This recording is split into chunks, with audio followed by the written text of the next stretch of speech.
நான் வெளிப்படையாக சொல்ல வேண்டும் என்றால், எங்களுடைய பொதுச் செயலாளர் புரட்சி தமிழர் எடப்பாடியார் முதலமைச்சராக இருந்தபோது தமிழ்நாட்டுக்கு 11 மருத்துவக் கல்லூரிகளை பெற்றார். விடுதலை அடைந்த இந்தியாவில் கடந்த 75 ஆண்டுகளில் ஒரு ஆட்சி காலத்தில் 11 மருத்துவக் கல்லூரிகள் அனுமதி பெறப்பட்டது. இதுதான் முதல் முறை, வேற எந்த மாநிலத்திலும் இல்லை.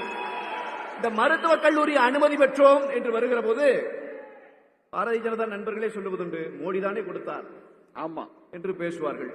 எனவே அதற்கே முதல் சுற்றில் நான் பதிலும் சொல்லிவிட்டு போகிறேன்.